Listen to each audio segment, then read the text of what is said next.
हाय, मैं lily, founder of organic सत्वा। और मेरी कंपनी जो है वो बेसिकली फूड प्रोडक्ट्स में डील करती है, नेचुरल फूड प्रोडक्ट्स में। तो हम लोग जितना भी प्रोडक्शन करते हैं वो सारे हमारे प्रोडक्ट्स जो वो बिल्कुल केमिकल फ्री है।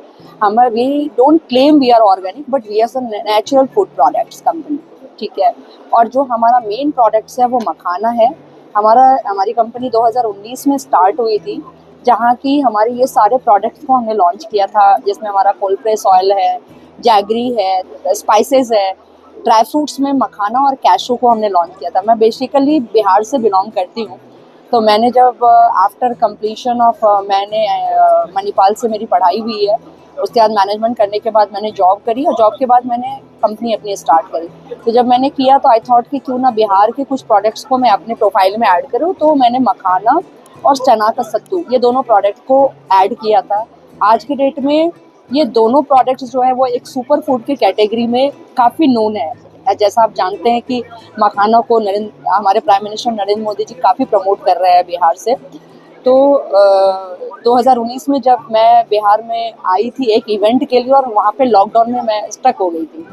तो वहाँ पे मेरे पास काफ़ी टाइम मिला बिहार में इस प्रोडक्ट को जानने का। और मुझे तब ऐसा, क्योंकि मैं पूरा सेटल आउट पुणे थी, महाराष्ट्र में। तो यहाँ पे जब बिहार में मैं रही तो मुझे दिखा कि ये प्रोडक्ट के अंदर बहुत ज़्यादा अपॉर्चुनिटी है। मैं वहाँ पे फार्मर्स से मिली, सारे किसानों से मिली, और तब मुझे दिखा कि ये एक ऐसा प्रोडक्ट है जो हमारे बिहार का है, और यहाँ के किसान को इसका प्रॉपर बेनिफिट्स पास ऑन नहीं हो रहा है। तो ऑर्गेनिक सत्वा बेसिकली इस चीज़ पे फोकस की कि कैसे हम हमारे जाने से बिहार के अंदर जो किसान है उसके साथ हम एसोसिएट होके जो हमारी मैक्सिमम बेनिफिट्स है वो हम फार्मर्स को पास ऑन करते हैं। प्लस हम उनको ये मोटिवेट करते हैं, बिकॉज क्या था, उनका सबसे बड़ा समस्या ही यही था कि दिस प्रोडक्ट बेसिकली जो मखाना था वो मोनोपलाइज्ड था with some of the traders. तो वहाँ पे उनके पास बहुत ज़्यादा अपॉर्चुनिटी नहीं थी, जिसके कारण होता क्या था कि फार्मर्स को जो प्रॉपर प्राइसिंग मिलनी चाहिए वो प्रोड्यूस से मिलता नहीं था। और इसके कारण वो किसी किसी साल बहुत अच्छी फसल से उनको कुछ मिल जाता था, तो दूसरे साल फिर से वो निराश हो जाते थे, क्योंकि उनको काफ़ी लॉस लग जाता था। तो आप यदि देखेंगे पिछले 4-5 साल का मखाने का ट्रेंड, तो हमारी जैसी कंपनी जो एंटर की है इस इंडस्ट्री में, इससे बहुत फ़र्क पड़ा है। फार्मर्स का इनकम काफ़ी बढ़ा है। आप यदि देखेंगे मखाने में इस साल तो फार्मर्स ने 3 to 4 टाइम्स इनकम किया है लास्ट 2-3 ईयर्स के कंपेरिजन में। और जो आने वाला समय है वो भी मखाने के लिए बहुत ही गोल्डन पीरियड है। तो मैं तो यहाँ पे यही सबको सजेस्ट करूँगी कि मखाना फार्मिंग एक बहुत अच्छा हमारे पास ऑप्शन है, जिसको कि बिहार के अंदर हम लोग कर ही रहे हैं। लेकिन यदि और भी स्टेट इसमें करना चाहे तो we are very open for that. और हम लोग पूरा इसमें हैंड होल्डिंग करते हैं फार्मर्स के साथ।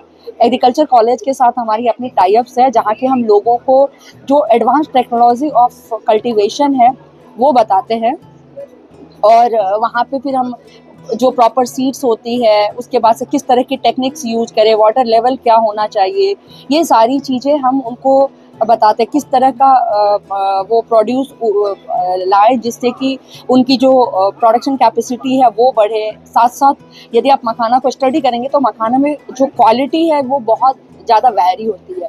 मतलब आप देखेंगे तो डिफरेंट डिफरेंट कैटेगरीज यहाँ पे आपको रखी हुई दिखेंगी, जिसमें बड़े मखाने हैं, छोटे मखाने हैं, ये सारी चीज़ें हैं। तो जो कल्टीवेशन होता है उसमें हमें इस बात का ध्यान रखना पड़ता है कि किस तरह का प्रोड्यूस हम लें, किस तरह का सीड्स हम लेके हमारी जो प्रोडक्शन हो उसमें हमारे बड़े दाने के मखाने ज़्यादा है, क्योंकि उससे हमारी रेट्स फ्लक्चुएशंस को हम लोग मैनेज करते हैं।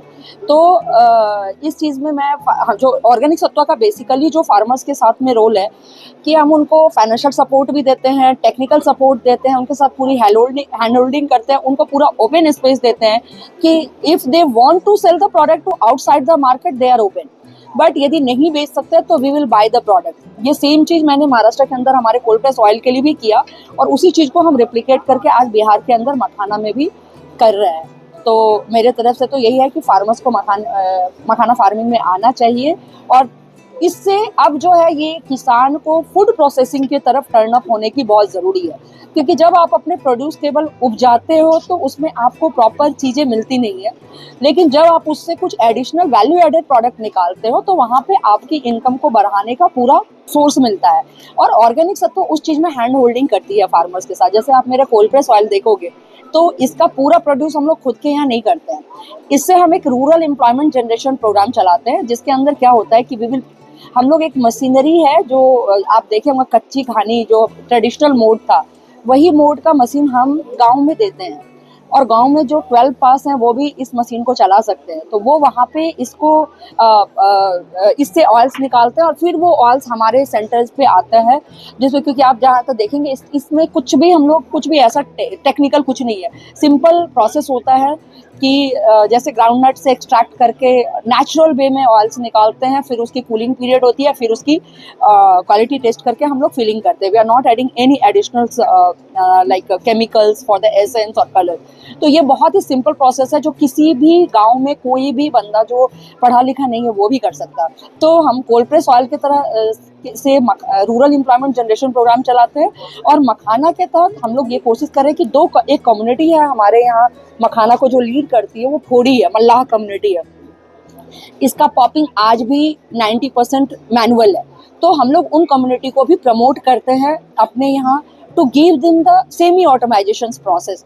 लाइक ठीक है, आप पॉपिंग में आप खुद का यूज़ करो, बट आप वॉशिंग में मशीन यूज करो, आप ग्रेडिंग में मशीन यूज करो। अभी भी ट्रेडिशनली वो लोग करते हैं, जिससे होता क्या है कि उनकी जो पर डे का प्रोडक्शन कैपेसिटी है, पॉपिंग कैपेसिटी है, वो कम होता है। लेकिन वहीं पे जो हम सेमी ऑटोमाइजेशन उनको करते हैं तो वहाँ से उनकी प्रोडक्शन कैपेसिटी बढ़ती है। फिर जो वैल्यू एडिशंस हैं वो हम अपने प्लांट पे ला के करते हैं, जिससे हमें ये फ़ायदा मिलता है कि किसान को जो हम ये गारंटी देते हैं कि we will buy your product, तो कहीं ना कहीं वैल्यू एडिशन से हम लोग कवर करते हैं। अब आते हैं हम लोग कमर्शियल फार्मिंग के ऊपर। तो मुझे ये लगता है कि जैसे मैं मखाने की बात करूँ तो आज के डेट में मखाना एक ऐसा प्रोडक्ट है जिसमें कि फार्मर्स की इनकम काफ़ी अच्छी आ सकती है, क्योंकि वर्ल्ड वाइड डिमांड बढ़ रहा है इसका, और डिमांड और सप्लाई का काफ़ी गैप है इसके अंदर में अभी। तो मुझे ये लगता है, इसीलिए शायद आप देखेंगे कि सेंट्रल गवर्नमेंट ने भी मखाना बोर्ड का चर्चा अपने बजट में किया है। तो इसका सेंट्रल गवर्नमेंट का पूरा ध्यान इस प्रोड्यूस के ऊपर है। तो कमर्शियल फार्मिंग की तरफ यदि किसान बढ़ते हैं तो मुझे ये लगता है कि उनकी इनकम इसलिए बढ़ेगी क्योंकि वर्ल्ड वाइड इसकी डिमांड बढ़ रही है और डिमांड और सप्लाई का गैप काफ़ी ज़्यादा है। अब सेम चीज़ आप पकड़ लीजिए, मिलेट्स भी है। मिलेट्स हमारे पास एक ऐसा प्रोड्यूस है कि आफ्टर कोरोना यदि आप देखेंगे तो लोग काफ़ी कॉन्शियस हो गए हैं अपने फूड हैबिट्स को लेके।